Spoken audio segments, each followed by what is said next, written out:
राजू शहर से पढ़ाई पूरी कर गांव लौटा। सब दोस्त और दादी बहुत खुश हुए।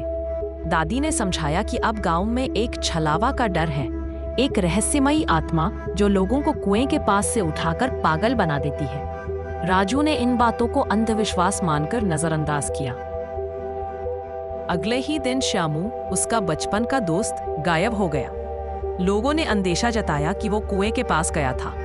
राजू और उसके दोस्त कुएं तक पहुंचे और श्यामू को बेहोश पाया। होश में आने पर श्यामू को कुछ याद नहीं था, जैसे उसकी याददाश्त चली गई हो। राजू को शक हुआ और वो अपने दादाजी के पुराने कागजों में कुएं से जुड़ी जानकारी ढूंढता है। उसे पता चलता है कि कुआं असल में एक पुरानी सुरंग से जुड़ा है, जो गांव के बाहर एक केमिकल फैक्ट्री तक जाती है। राजू खुद कुएं में उतरता है और वहां गैस लीक होते पाइप देखता है। उसे महसूस होता है कि यही जहरीली गैस लोगों को बेहोश कर रही है और इसे ही लोग छलावा समझ बैठे हैं। राजू फैक्ट्री से संपर्क करता है और गांव वालों को सच बताता है। गांव वाले शर्मिंदा होते हैं कि उन्होंने अंधविश्वास में सच्चाई नहीं ढूंढी।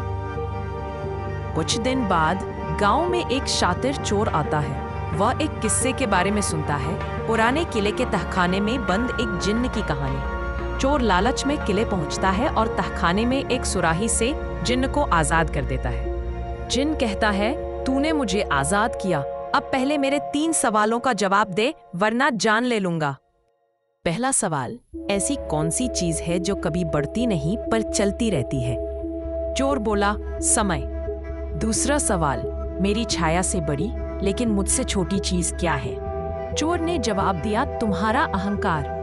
अब तीसरा और सबसे कठिन सवाल, मैं कौन हूं और मुझे सुराही में किसने कैद किया?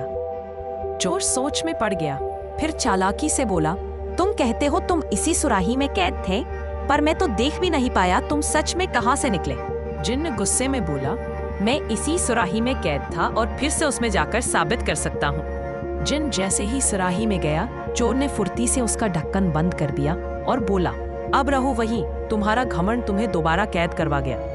गांव में ये बात फैल गई कि कैसे एक चालाक चोर ने न केवल जिन्न को मात दी, बल्कि अंधविश्वास को भी मात दे दी। सीख, भय और अंधविश्वास हमें सच्चाई से दूर रखते हैं। साहस, ज्ञान और समझदारी से ही हम असली खतरों का सामना कर सकते हैं।